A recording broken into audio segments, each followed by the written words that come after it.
কুকুরের হাত থেকে বাঁচতে বিড়ালটা দেখুন ছাদে শুয়ে আছে। এখানে ওকে কেউ আক্রমণ করতে পারবে না, ছাদে শুয়ে আছে। সকালবেলা, এই সকালে হচ্ছে সবে, কুকুরগুলো নিচে আছে, দিক ওদিক ঘোরাঘুরি করছে। ও ঠিক এখানে ছাদের মধ্যে শুয়ে আছে।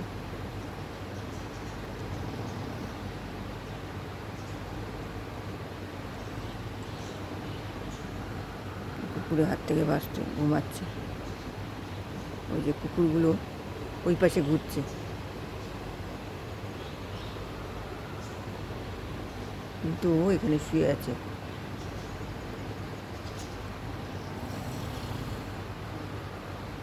আরও দুটো কুকুর পাশে, সব দল বেঁধে সকাল হইতে যাচ্ছে।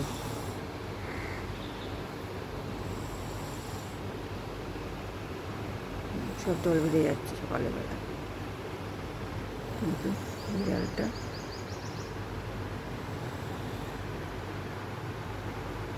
বিড়ালটাই ছাদের মধ্যে এখানে বসে আছে।